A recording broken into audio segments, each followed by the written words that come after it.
Hi friends, welcome to Nisha's food hut Tamil. இன்றைக்கி நம்ம பார்க்க போகிறது அதிரசம். வீட்லேயே எப்படி சுலபமாக 1-2 டிப்ஸோடு நம்ம எப்படி செய்கிறதுன்றது பார்ப்போம். முதல்ல அதற்கு தேவையான பொருள் பார்த்திங்கன்னா பச்சரிசி. இன்றைக்கி நான் கொஞ்சம் பச்சரிசி அதிகமாக தான் எடுத்திருக்கேன். அதிலிருந்து எடுத்து நான் எப்படி செய்கிறதுங்கிறது சொல்லித்தரேன். இப்போது இந்த பச்சரிசியை ஒரு பவுலில் சேர்த்துட்டக்கப்புறம் அரிசி மூழ்கிற வரைக்கும் தண்ணி ஊற்றிட்டு அரிசியை நல்லா தேய்ச்சி கழுவிடுங்க. ஒரு 1-2 தடவை தேய்ச்சி கழுவணும். அப்போ தான் அரிசியில் இருக்கிற அழுக்கு எல்லாமே நம்மளுக்கு நல்லா போகும். பாருங்கள், இந்த மாதிரி நல்லா தேய்ச்சி கழுவி எடுத்துக்கோங்க. கழுவின தண்ணியை வடித்து எடுத்துருங்க.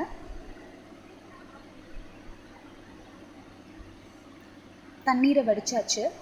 இப்போ இந்த அரிசியை தேவையான அளவு தண்ணி, அதாவது அரிசி முழுசும் மூழ்கிற அளவுக்கான தண்ணியை மட்டும் ஊற்றி நல்லா ஒரு அரை மணி நேரத்திலிருந்து 1 மணி நேரம் வரைக்கும் அரிசியை ஊற விட்டுருங்க. பாருங்கள், இப்போ அரிசி நல்லா ஊறிருக்கு. அது ஊறிருக்கா இல்லையாங்கிறத பார்க்குறதுக்கு பார்த்தீங்கன்னா இந்த மாதிரி ஒரு அரிசி எடுத்து நடுவில் உடைச்சி பார்த்திங்கன்னா சுலபமாக உடையணும். அப்போ அரிசி நல்லா ஊறிருக்குங்கிறது அர்த்தம்.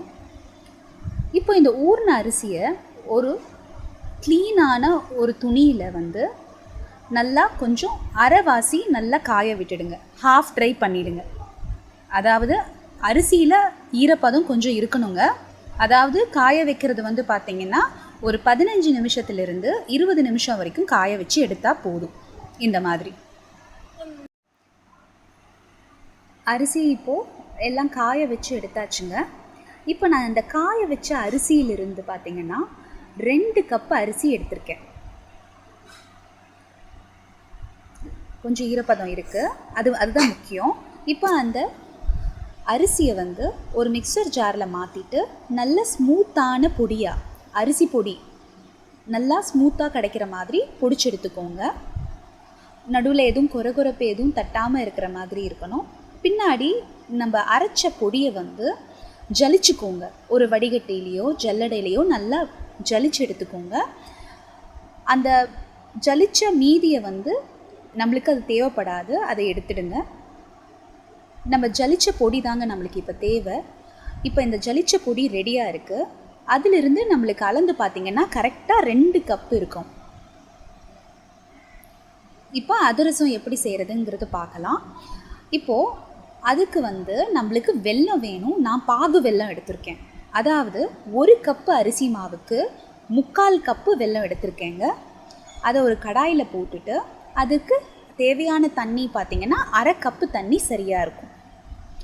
இப்போது இந்த வெல்லம் தண்ணியோடு சேர்ந்து நல்லா கரையணும். அது வரைக்கும் ஸ்டவ்வை ஹையில் வச்சுக்கோங்க. வெல்லம் கரைஞ்ச பின்னாடி பார்த்திங்கன்னா நம்ம பதம் எடுக்க ஆரம்பிக்கணும். அதுக்கு முன்னாடி ஒரு அரை ஸ்பூன் ஏலக்காய் தூள் சேர்த்துக்கோங்க.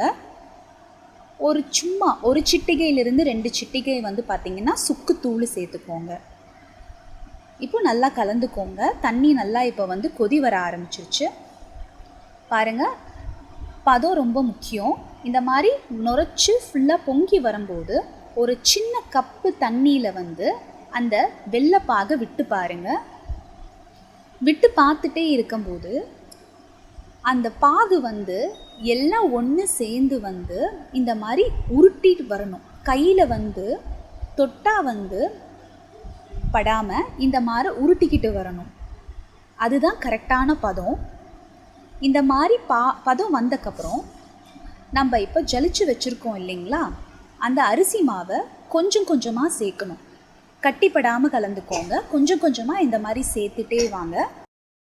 உங்களுக்கு தேவைன்னா கூட யாராவது ஒருத்தவங்களை மாவை ஆட் பண்ண சொல்லிவிட்டு நீங்கள் கலந்து விட்டுக்கிட்டே இருக்கலாம். அப்போ உங்களுக்கு ஈஸியாக இருக்கும். இந்த மாதிரி மாவை நல்லா கிளறி விட்டுட்டே இருங்க.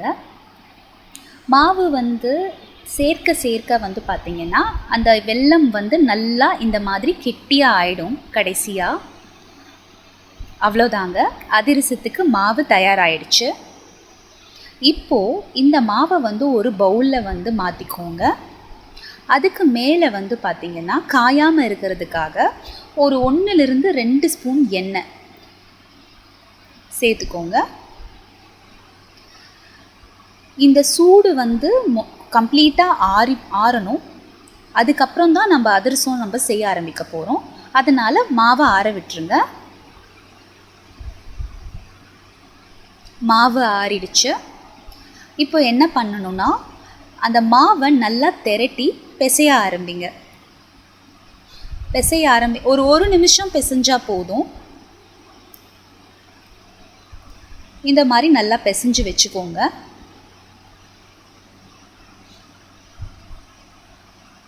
அவ்வளோதாங்க. இப்போ நம்ம அதிரசத்துக்கு மாவை வந்து தட்டிடலாம். ஒரு சின்ன இந்த மாதிரி மீடியம் சைஸ் பந்து மாதிரி எடுத்து வச்சுக்கோங்க. அதை வந்து ஒரு எண்ணெயை தடவின பிளாஸ்டிக் ஷீட்டில் பரப்பிக்கோங்க. இந்த மாதிரி மீடியம் சைஸ் பூரி திரட்டுவோம் இல்லைங்களா, அந்த அளவு இருந்தால் போதும். எண்ணெயை வந்து பார்க்குறதுக்கு மீடியம் ஹை ஃப்ளேமில் வச்சுக்கோங்க. ஒரு சின்ன துண்டு மாவை வந்து போட்டு பாருங்கள். அது எண்ணெயிலேருந்து வெளியே உடனே எழும்பி வரணும். அதுதான் கரெக்டான பதம். அதுக்கப்புறம் நம்ம தட்டி வச்சுருக்க அதிரசத்தை வந்து போட்டு எடுத்துருங்க. பாருங்கள், போட்டு அதிரசம் நல்லா மேலே இப்படி எழும்பி வரணும். அப்போ நம்ம பண்ண மாவான பதம் வந்து சரியாக இருக்குன்னு அர்த்தம். திருப்பி போட்டுக்கோங்க. அதிரசம் பொங்கி வரும்போது செவந்த ஒரு சைடுக்கு அப்புறம் அதை திருப்பி போட்டுக்கோங்க. அவ்வளோதாங்க. 2 சைடும் நல்லா கலர் வந்துருச்சு. இப்போது அந்த அதிரசத்தை வடிக்கணும். எண்ணெய் நிறையா உறிஞ்சிருக்கும் இல்லைங்களா, அதை வடித்து எடுக்கிறதுக்கு வடிகரண்டியோட இன்னொரு வடிகரண்டியை சேர்த்து நல்லா ப்ரெஸ் பண்ணி எடுத்துக்கோங்க. பார்த்திங்கன்னா அந்த அதிரசத்துலேருந்து எண்ணெய் பேலன்ஸ் எண்ணெய் எல்லாமே வந்து நம்ம வடிகட்டி எடுத்துடலாம். இல்லைனா நம்ம அதிரசம் ப்ரெஷர் இருக்கும் இல்லைங்களா, உங்ககிட்ட இருந்ததுன்னா அதையும் யூஸ் பண்ணி எண்ணெயை வடிகட்டலாம். அவ்வளோதாங்க, நம்மளோட வீட்லேயே ரெடி பண்ண அதிரசம் தயார்.